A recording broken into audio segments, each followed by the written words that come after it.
The Detroit Auto Show is one of those wonderful events every year where those who work and those who covet the automobile industry gather to exchange notes, ooh and ah, at the various models and the ones with four wheels, all the while deciding how motoring will change here and around the world, and where we can get the best interest rate to afford that one with the removable top and the 8,000 horsepower, right?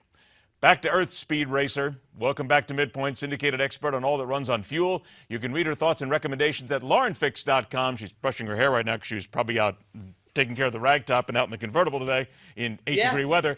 She's the one and only car coach, Lauren Fix. That's exactly right. Even you go out and do the ragtop when it's 8 degrees out, right?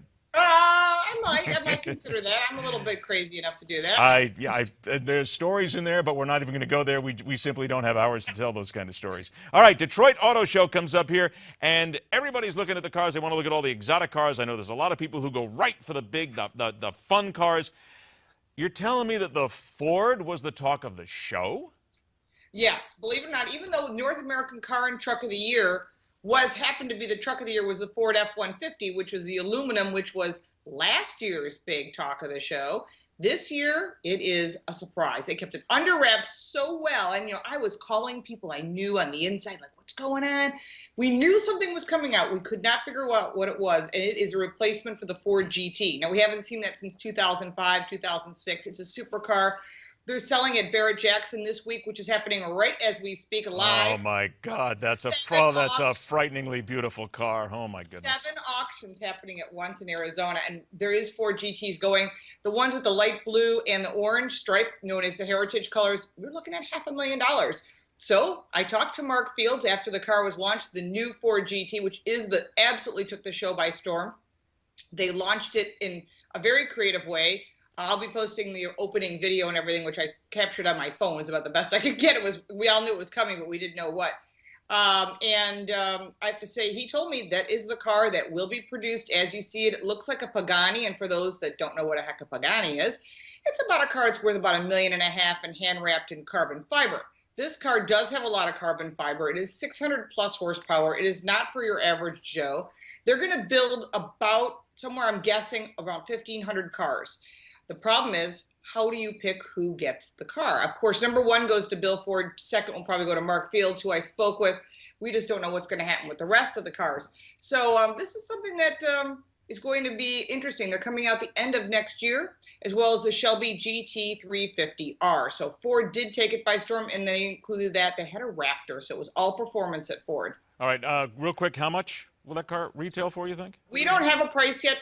Guessing based on the people on the Ford GT forum, for those of us that collect those cars, you're looking, I'm going to guess, $250, somewhere in that range. Right now, an 0506 is worth about $280. Good investment if you bought it for $80,000. Drop in the bucket, no big deal. No big deal. Minute 30 before we take a break here. Tell us about the Acura. Okay, the Acura NSX had Jerry Seinfeld there. Funny thing was, I got a creeper shot of him. He was in the Porsche booth the whole time until it was time to go to Acura, which I laughed. So he was there looking at the new Targa GTS that was launched. But the Acura NSX is what we saw teased 2 years ago at the Super Bowl where he was in the commercial. We're finally seeing it. It's gasoline-powered mixed with hybrid power, very similar to the BMW i8. No prices yet. I will have the opportunity to drive one in July of this year, of which you will then see them in dealerships, and I think you can start ordering them any day. Also, I should note, Car and Truck of the Year, the car of the year, is the VW Golf lineup, which includes the diesel. It includes the TSI, which is the fuel-injected, as well as the GTI, the performance model. And on the truck side, it's the Ford F-150 aluminum, of which I voted for, and I have to say it was absolutely worth having that as the winner. There's no doubt in my mind it was the best choice. All right, 30 seconds before we take a break. Tell us about the Land Rover. Oh, Land Rover and Jaguar are going to be bringing diesel in. Yes, diesel-powered vehicles. They're competing head-to-head with the Germans. And on top of that, they're bringing in the F-Pace, which is going to be a SUV in Jaguar clothing. Very cool. And a new entry-level sedan. Jaguar and Land Rover have doubled in sales since '09. I have to say, coming out with some new product. And I will be in Iceland next week test driving the new Land Rover Sport. You will be in Iceland. Will you still be here from Iceland? Let's make sure.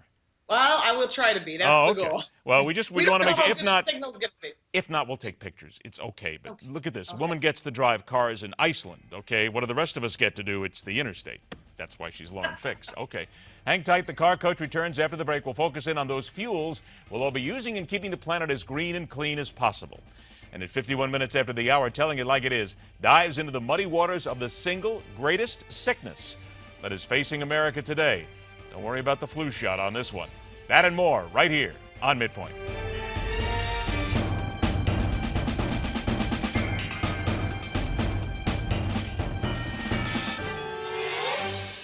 Welcome back to Midpoint, syndicated expert on everything that runs on fuel. Catch her at laurenfix.com, the car coach, Lauren Fix. All right, now we've talked about the cars. Let's talk about some of the different technologies for fuel because we've got, let's see, hybrid, diesel, electronic, and I even saw something else in here that talked about a 3D printed car. No, I'll leave that aside for a second here.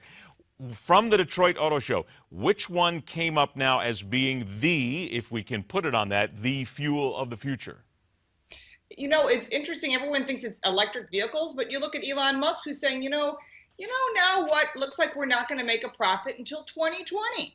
So, I mean, that's why his stock has tanked recently. But the truth is, you talk to the manufacturers who have had amazing growth, the German manufacturers and now Land Rover Jaguar, and now you're looking at other manufacturers, and it's diesel. Sales are up 14% in the diesel marketplace. So you're talking about people starting to understand that I can go 700 miles on a tank, even up to 800 miles on a tank. Why would I not want to do that? I have an SUV that gets 30 miles to the gallon, and I go 760 miles on a tank. Now, everyone goes, why would I don't understand. Well, let me put it this way. On the way to the auto show, as I was driving my diesel SUV, I passed two Teslas on a flatbed being hauled by F-250s, Ford F-250s that were diesel powered. And we just laughed. My husband and I laughed. We said, I cannot believe two Teslas on flatbeds, which means those people that have them are not very happy because they have nothing to drive right now. Electric vehicles and hybrids are not going anywhere right now. Number one selling electric vehicle on the road is the Nissan Leaf, and they continue to sell them. They're unusual looking cars, but people like them, and they do hold a good charge. Lauren, is it simply put then that when it comes down to electric cars, that there were certain people in this country who got so enthralled by the technology? Here it is, electric car, nice and clean, nice and green, and it just went too fast, too quickly. There wasn't enough technology actually done or testing to basically make sure that this would be a car that would be a logical car to use every single day by everybody. Well, I think the problem with electrical cars is it's very short-sighted. And this is very true with this administration as well. Let's push electrical cars to make sure everyone's got EVs. This is the way to go. It's the answer to all problems. Well, okay, at some point that battery is going to be depleted. And when that battery is depleted, which is then being, of course, you're charging it by plugging it in the wall, powered by what, coal? Very good. Coal does work. There's no nuclear power being built here because the administration doesn't like it. They don't like coal. Where's electricity coming from? It's only going to get more expensive.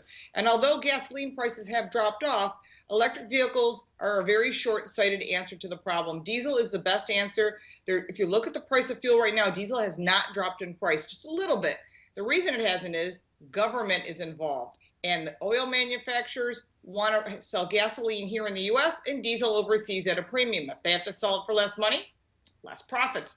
Economics 101.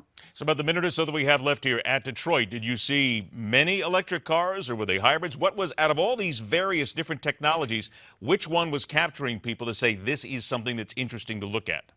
Well, the new Chevy Volt, which needed to have a reface, was put out there. But this is the funny part. And I know you're going to love this because I thought of you the moment they launched it. It's the new Chevy Bolt. And it's a small SUV. And immediately all the other journalists were saying, did they say Dolt? Did they say it was the Chevy Dolt? But it's the Bolt.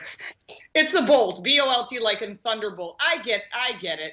But the fact is, it doesn't really do much for me. I mean, the Volt is a nice car. I just wish it wasn't a plug-in electric hybrid.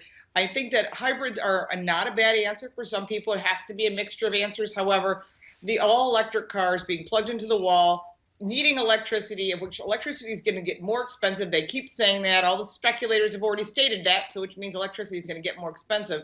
At some point, we have to look at what's going to happen with these batteries down the road. We can't send them to the moon. We can't put them in the water. We can't bury them in the ground. What are we going to do with all these very poisonous chemicals? And on the other side, if you go with if you think of natural gas, and I do know someone who's got natural gas being ready to put into cars, that might be available very readily. And the nice thing about NG or natural gas is that it doesn't have anything coming out of the tailpipe. So there's no pollutions. There's tons and tons of it here in the US, and we can sell it to other countries. So that might be another solution. We just haven't got there yet. It has to do with the government putting pressures on different manufacturers. And we are all out of here for the time being. LaurenFix.com is the place to catch it. Lauren, always a pleasure, my friend. Be well. We'll see you next week, and Midpoint will continue.